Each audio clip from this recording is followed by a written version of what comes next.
गणेश्वर की पूजा के ये उत्सव के दिनों में आज असम राज्यपाल परिसर में ब्रह्मपुत्र विंग, जो आज से कुछ क्षणों बाद ही असम के राज्यपाल का अधिकृत निवास बनेगा, इसका उद्घाटन न केवल राज्यपाल महोदय, मुख्यमंत्री महोदय, पूरे असम की जनता के लिए श्री गणेश के आशीर्वाद के साथ ही शुरू हो रहा है।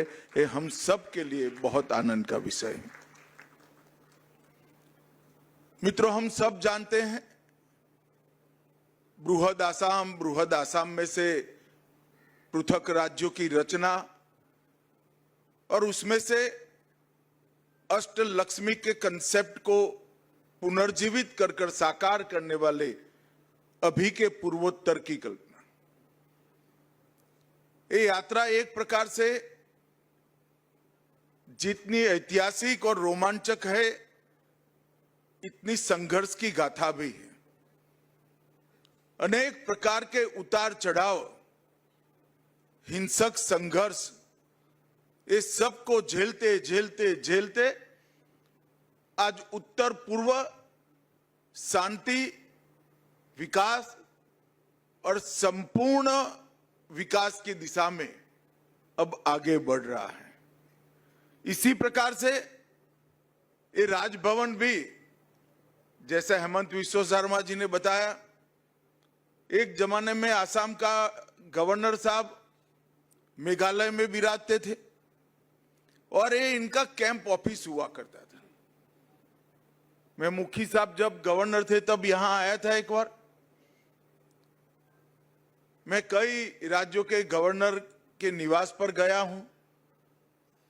मुझे थोड़ा मन में कसक और कटक दोनों था कि आसाम के गवर्नर का निवास असम के गवर्नर के अनुरूप नहीं है। परंतु आज मैं असम सरकार के मुख्यमंत्री और असम के गवर्नर दोनों को बहुत बहुत साधुवाद देना चाहता हूं, क्योंकि जैसा असम बनने जा रहा है उसके अनुरूप गवर्नर निवास का आज यहां पर निर्माण होकर लोकार्पण हो रहा है। मित्रों, असम का इतिहास देखें तो महाराजा पृथु से लेकर लसित बरफुकन तक, चीला राय से लेकर यहां से सेना में भर्ती हुए हमारे युवाओं ने मां भारती के लिए जो बलिदान लिए, वहां तक ये भारत की सुरक्षा का एक अहम कोना बनकर हमेशा से पूर्वोत्तर उभरा है और विश्व भर में सबसे पुरातन और सबसे ज्यादा विविधताओं को समावेश करने वाली एक पूर्वोत्तर की संस्कृति भी यहां निवास करती है। यहां की कला, यहां की भाषाएं, यहां का खान पान, यहां की वेशभूषा, यहां का संगीत और यहां का प्राकृतिक सौंदर्य पूरे उत्तर पूर्व को एक प्रकार से विश्व में बेनमून बनाता है। और इस 11 साल में उत्तर पूर्व का विकास, जब भी उत्तर पूर्व का इतिहास लिखा जाएगा, नरेंद्र मोदी जी के शासन के 11 साल सुवर्ण अक्षरों से लिखने पड़ेंगे, ये सुनिश्चित। मैं बहुत साल पहले विद्यार्थी परिषद की एक रैली में आया था। असम पुलिस और पंजाब से आई हुई पुलिस ने हमें बहुत मार मारी थी, लाठीचार्ज किया था। वो रैली थी असम बचाओ रैली और उसमें नारा लगता था, असम की गलियां सुनी है, इंदिरा गांधी खूनी है। हमने वो संघर्ष देखा है। विश्व के विद्यार्थी की आंदोलनों के इतिहास में दो नेता हमारे बीच में ही बैठे हैं, हेमंत जी और सर्बानंद सोनोवाल। वो इतिहास विद्यार्थी आंदोलनों का बहुत मजबूत रहा, बहुत ऐतिहासिक रहा। इस संघर्ष के दौर में अनेक नवयुवान बलिदान हुए, मगर मैं आज विश्वास से कह सकता हूं कि उस समय विद्यार्थियों ने जो कल्पना के साथ आंदोलन किया था, वो कल्पना को चरितार्थ करने का काम नरेंद्र मोदी और हेमंत विश्व शर्मा की जोड़ी ने किया। आसाम आंदोलन करते वक्त जैसे आसाम की कल्पना की थी, इसके भी आगे आसाम आज पहुंच चुका है और एक गति निरंतर रहने वाली है, रुकने वाली नहीं है। और इसी के अनुरूप आज यहां पर राज्यपाल भवन बना है। इसी कार्यक्रम के अंतर्गत महामहिम राज्यपाल जी के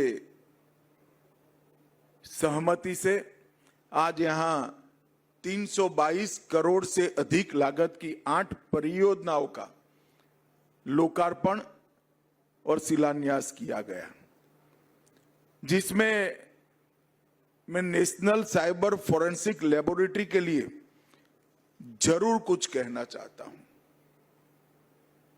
मित्रों, हमने अंग्रेजों के बनाए हुए 3 कानूनों को समाप्त कर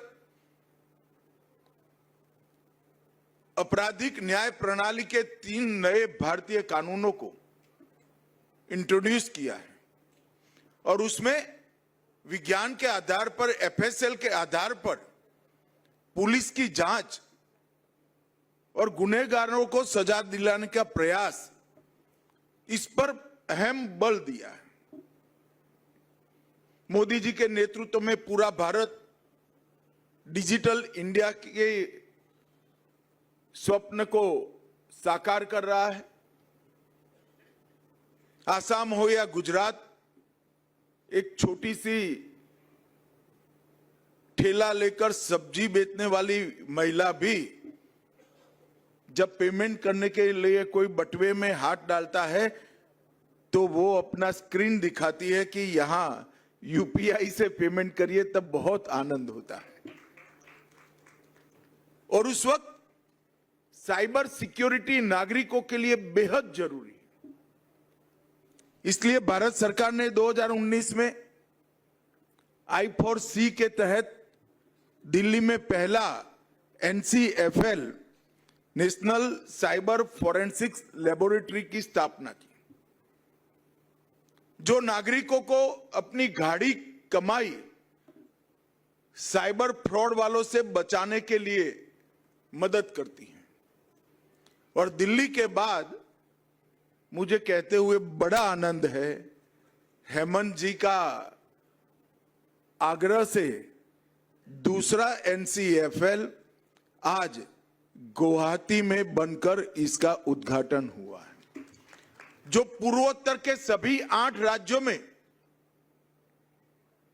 हमारे नागरिकों के गाढ़ी कमाई को सुरक्षित करने के लिए आगे बढ़ेगा। इतना ही नहीं, डार्क वेब का उपयोग कर नारकोटिक्स, हथियारों की तस्करी और भारत की सीमाओं को छिद्र ढूंढकर घुसपैठ करने का जो प्रयास करते हैं, उनको भी देश की सुरक्षा के लिए NCFL सदैव अहरनिश काम करता रहेगा। लसित बरफुकन ट्रेनिंग एकेडमी में 8 राज्यों की पुलिस के नुमाइंदे 24 घंटा NCFL के माध्यम से देश की सीमाओं की सुरक्षा, नारकोटिक्स के खिलाफ लड़ाई, अवैध तस्करी के खिलाफ लड़ाई और इसके साथ साथ नागरिकों की गाढ़ी कमाई को सुरक्षित करने का काम करेंगे। हमारे सीमा की सुरक्षा करने वाले CAPF के जवानों के लिए ढेर सारे सुविधाओं का भी आज यहां पर लोकार्पण हुआ है। ये NCFL network forensics, mobile forensics, disk forensic, dark web और malware analysis, CDR, IPDR, SDR का विश्लेषण, मीडिया फॉरेंसिक, डेटा रिकवरी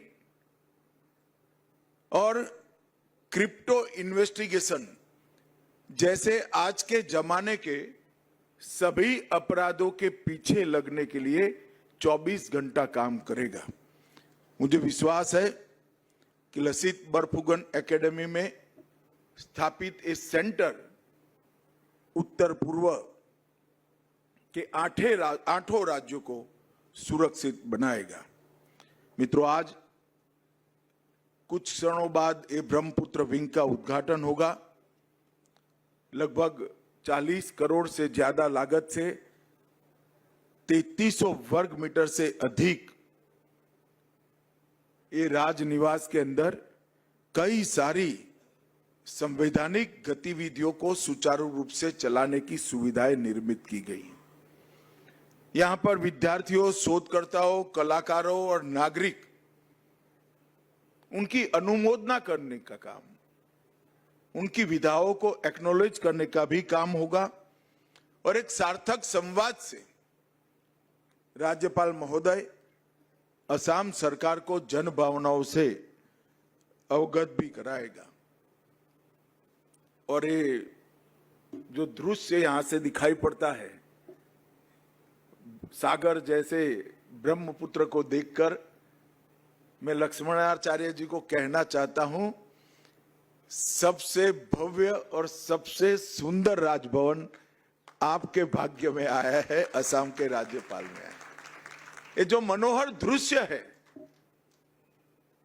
वो सबकी थकान दूर करने वाला, सबकी चिंताओं का शमन करने वाला और जल से हमेशा नया उत्साह का सृजन होता है, उत्साह को बढ़ाने वाला है। मैंने आते आते देखा हेमंत जी काम तो करते हैं पर दिखाने का कोई मौका भी नहीं छोड़ते हैं। गाड़ी में आते आते मुझे दिखा दिया कि 2 किलोमीटर लंबा यहां पर एक बहुत सौंदर्यवान सुंदर कॉरिडोर बना रहे हैं, जो ब्रह्मपुत्र के किनारे पर राजभवन के ठीक सामने पूरे गुवाहाटी के लोगों के लिए अपनी शाम को परिवार के साथ गुजारने का बहुत आकर्षक केंद्र होगा। ये बहुत लंबी यात्रा के बाद यहां पर आज एक सुंदर राजनिवास का लोकार्पण हुआ है। मैं फिर से एक बार हेमंत जी को उसको दूरदृष्टि के साथ बनाने के लिए और इसमें रहने वाले पहले राज्यपाल के रूप में लक्ष्मणाचार्य जी को बहुत बहुत शुभकामनाएं और बधाई देना चाहता हूं। मित्रों, 11 साल में मोदी जी ने इस देश के अंदर हर क्षेत्र में आमूलचूल परिवर्तन किया है। देश की बाहरी सुरक्षा हो, देश की आंतरिक सुरक्षा हो,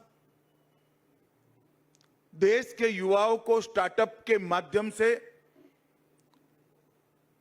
विश्व भर के युवाओं के साथ दो हाथ करने का मौका देना हो, दुनिया भर में भारत को उत्पादन का हब बनाना हो,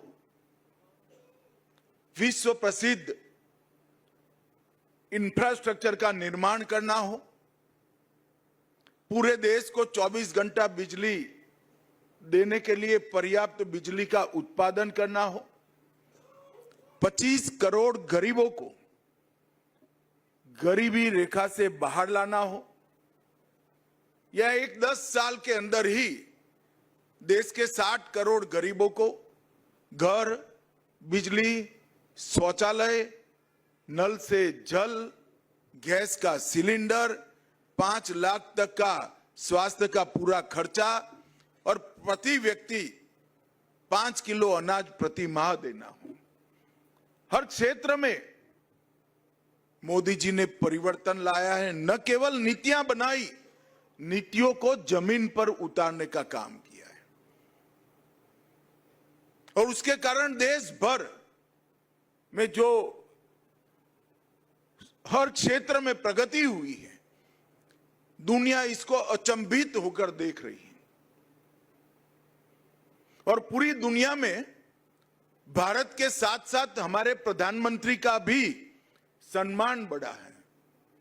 27 देशों ने मोदी जी को अपने सर्वोच्च नागरिक सम्मान से सम्मानित किया है। वो भारत के लिए गौरव का विषय है। और एक ऐसा प्रधानमंत्री जिनको पूरी दुनिया सम्मानित करती हो, मगर भारत की राजनीति में कांग्रेस के नेता राहुल गांधी ने जिस प्रकार से घृणा और तिरस्कार की नकारात्मक राजनीति की शुरुआत की है, उसका निम्न स्तर का एक प्रदर्शन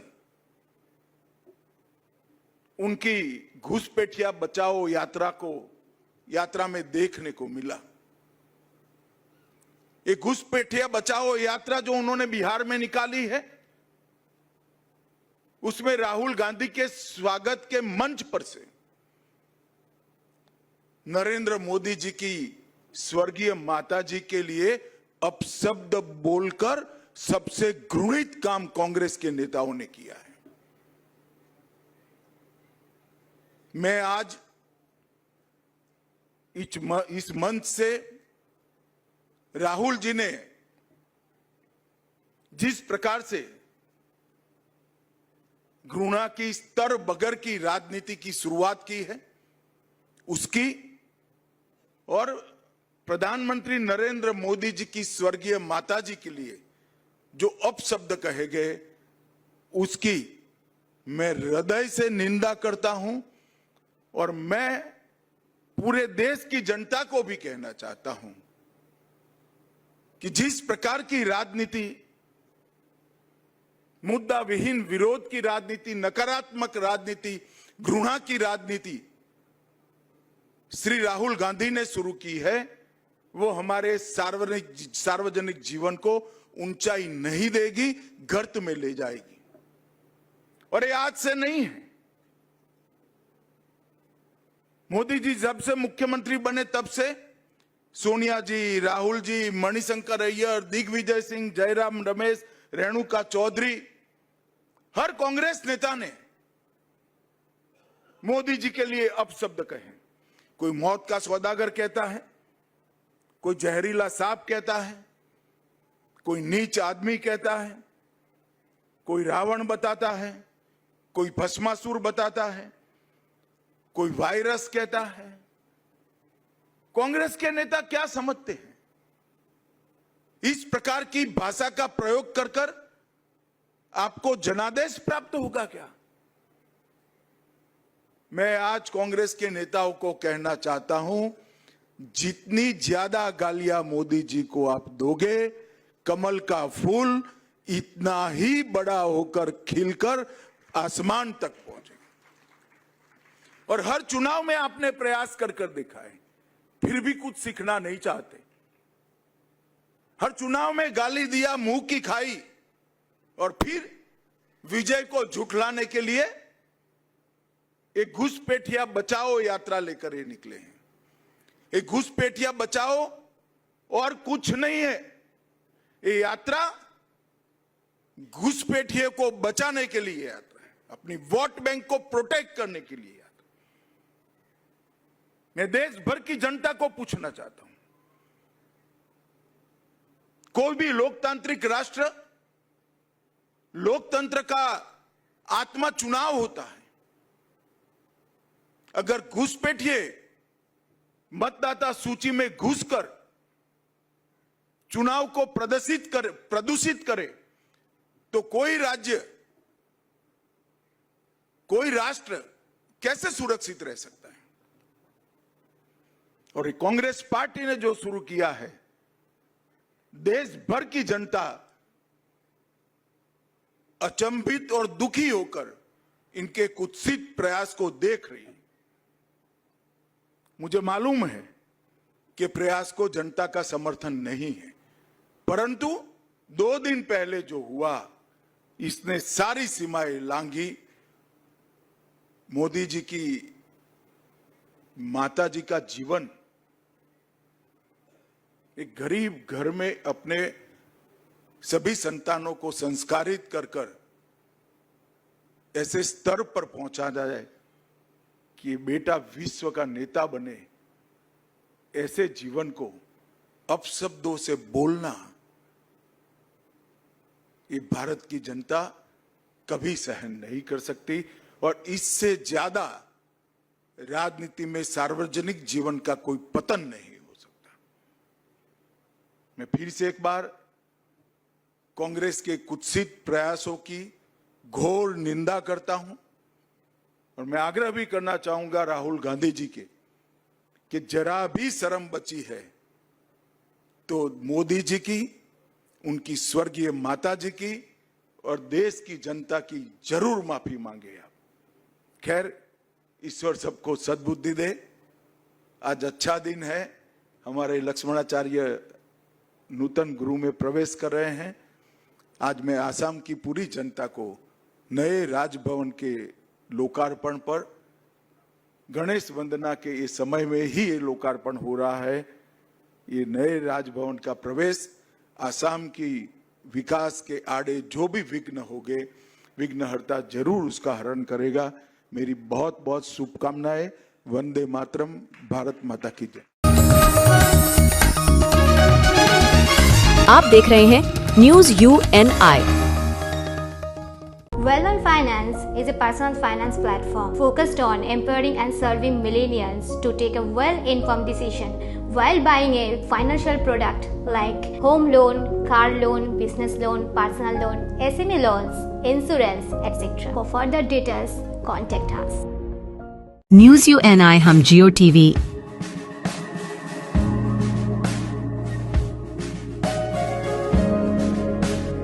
ई बाबा,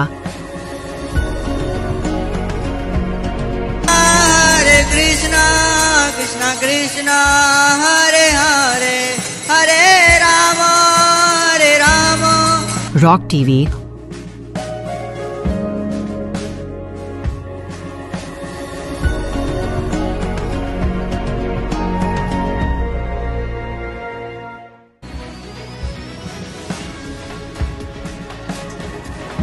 और प्ले ऑन TV पर उपलब्ध हैं। Hare Krishna Krishna Krishna Hare Hare Hare Rama Hare Rama। अधिक अपडेट के लिए YouTube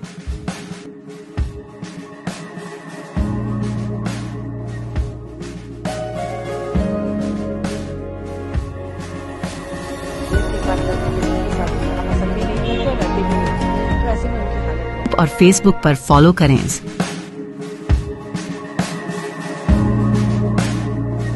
साल में एक प्रधानमंत्री इशिबा जी, भारत और जापान के बिजनेस लीडर्स, देवी और सज्जनों, नमस्कार, कोनिचिवा।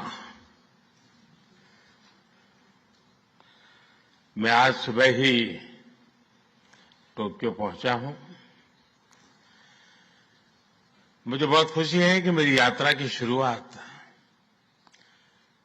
बिजनेस जगत के दिग्गजों के साथ हो रही है और उसमें से आपसे बहुत लोग हैं जिनसे मेरा व्यक्तिगत परिचय रहा है। जब मैं गुजरात में था तब भी और गुजरात से दिल्ली आया तो तब भी आप में से कई लोगों से बहुत ही निकट परिचय मेरा रहा है और मुझे खुशी है कि आज सबसे मुझे मिलने का अवसर मिला है। मैं प्रधानमंत्री इशिबा का विशेष रूप से आभार व्यक्त करता हूं कि वे इस फोरम से जुड़े हैं। उनके बहुमूल्य वक्तव्य के लिए मैं उनका अभिनंदन करता हूं। साथियों, भारत की विकास यात्रा में जापान हमेशा एक अहम पार्टनर रहा है। मेट्रो से लेकर मैन्युफैक्चरिंग तक, सेमीकंडक्टर से लेकर स्टार्टअप्स तक, हर क्षेत्र में हमारी साझेदारी आपसी विश्वास का प्रतीक बनी है। जापानी कंपनियों ने भारत में $40 बिलियन से ज्यादा का निवेश किया है। मात्र पिछले 2 वर्षों में $13 बिलियन का प्राइवेट इन्वेस्टमेंट हुआ है। JBIC कहता है कि भारत सबसे प्रॉमिसिंग डेस्टिनेशन है।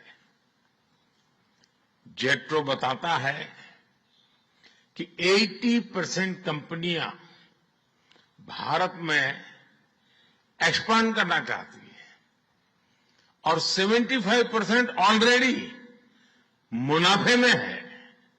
यानी इन इंडिया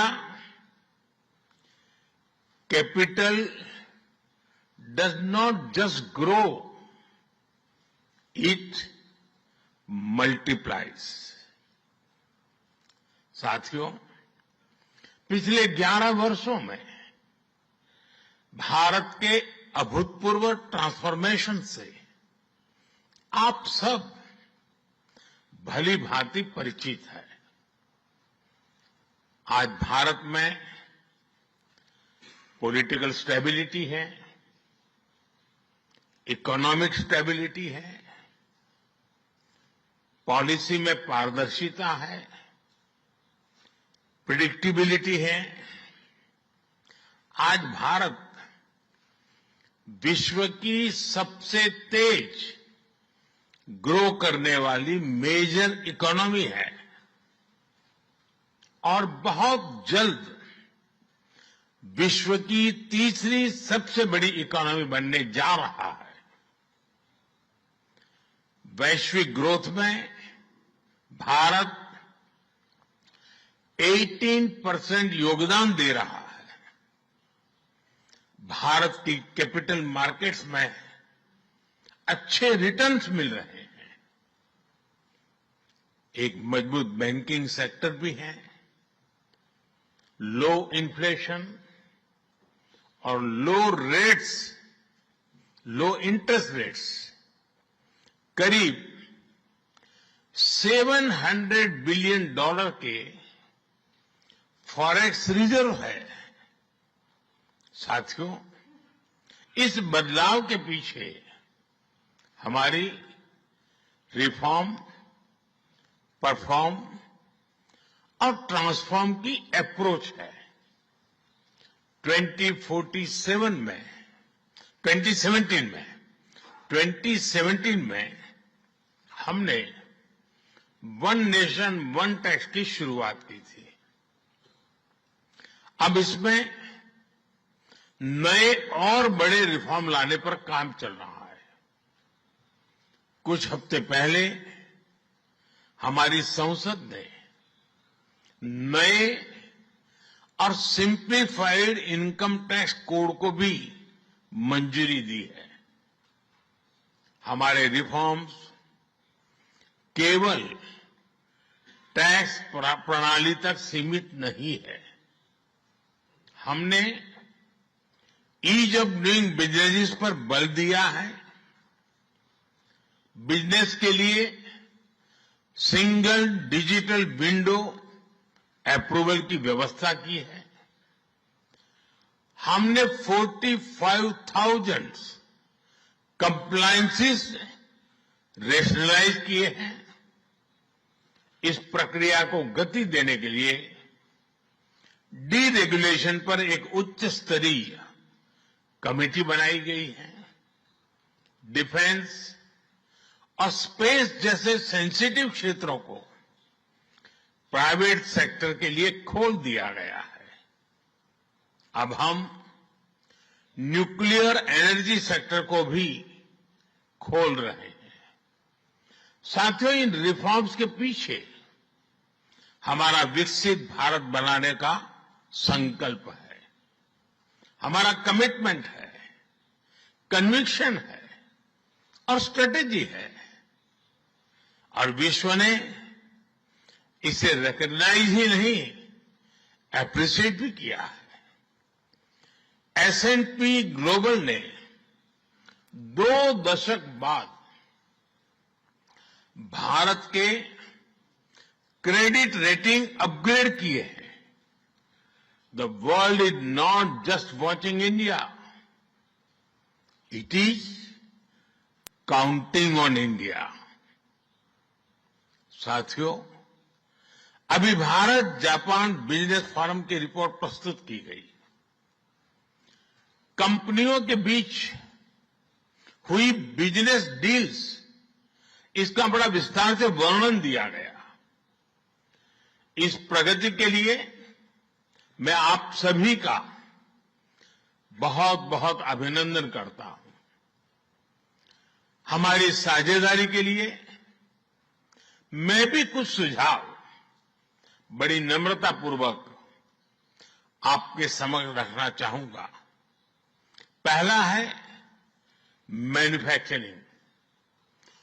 ऑटो सेक्टर में हमारी भागीदारी बेहद सफल रही है और अभी प्रधानमंत्री जी ने इसका विस्तार से वर्णन किया। हम साथ मिलकर वही magic batteries, robotics, semiconductor, ship building और न्यूक्लियर एनर्जी में भी दोहरा सकते हैं। साथ मिलकर हम ग्लोबल साउथ, विशेषकर अफ्रीका के विकास में अहम योगदान दे सकते हैं। मैं आप सबसे आग्रह करता हूं, कम make in India, make for the world. Suzuki और डाइकिन की सक्सेस स्टोरीज आपकी भी सक्सेस स्टोरीज बन सकती है। दूसरा है टेक्नोलॉजी और innovation. Japan tech powerhouse है और भारत एक टैलेंट पावर हाउस है। भारत ने AI, semiconductor, quantum computing, biotech और स्पेस में बोल्ड और एम्बिशियस इनिशिएटिव लिए हैं। जापान की टेक्नोलॉजी और भारत का टैलेंट मिलकर इस सदी के टेक रिवॉल्यूशन का नेतृत्व कर सकते हैं। तीसरा क्षेत्र है ग्रीन एनर्जी ट्रांजिशन। भारत तेजी से 2030 तक 500 गीगावाट रिन्यूएबल एनर्जी के लक्ष्य की ओर अग्रसर है। हमने 2047 तक 100 गीगावाट न्यूक्लियर पावर का भी लक्ष्य रखा है। सोलर सेल्स हो या फिर ग्रीन हाइड्रोजन, साझेदारी की अपार संभावनाएं हैं। भारत और जापान के बीच जॉइंट क्रेडिट मैकेनिज्म पर समझौता हुआ है। इसका लाभ उठाकर क्लीन और ग्रीन फ्यूचर के निर्माण में सहयोग किया जा सकता है। चौथा है नेक्स्ट जेन इंफ्रास्ट्रक्चर। पिछले एक दशक में भारत ने नेक्स्ट जनरेशन मोबिलिटी और लॉजिस्टिक इंफ्रास्ट्रक्चर में अभूतपूर्व प्रगति की है। हमारे पोर्ट्स की क्षमता दोगुनी हो गई है। 160 से ऊपर एयरपोर्ट्स हैं। 1000 किलोमीटर लंबी मेट्रो लाइन बनी है। जापान के सहयोग से मुंबई और अहमदाबाद हाई स्पीड रेल पर काम चल रहा है। लेकिन हमारी यात्रा यहीं नहीं रुकती।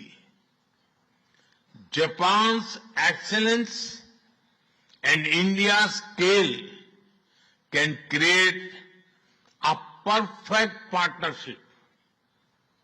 5वां है स्किल डेवलपमेंट और पीपल टू पीपल टाइज।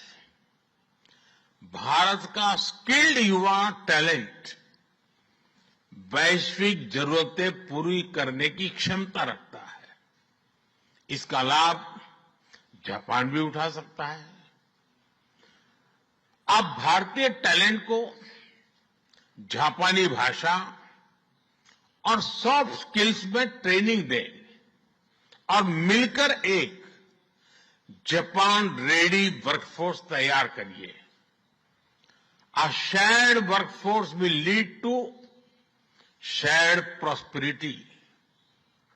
साथियों, अंत में मैं यही कहना चाहूंगा, India and Japan partnership is strategic and smart, powered by economic logic.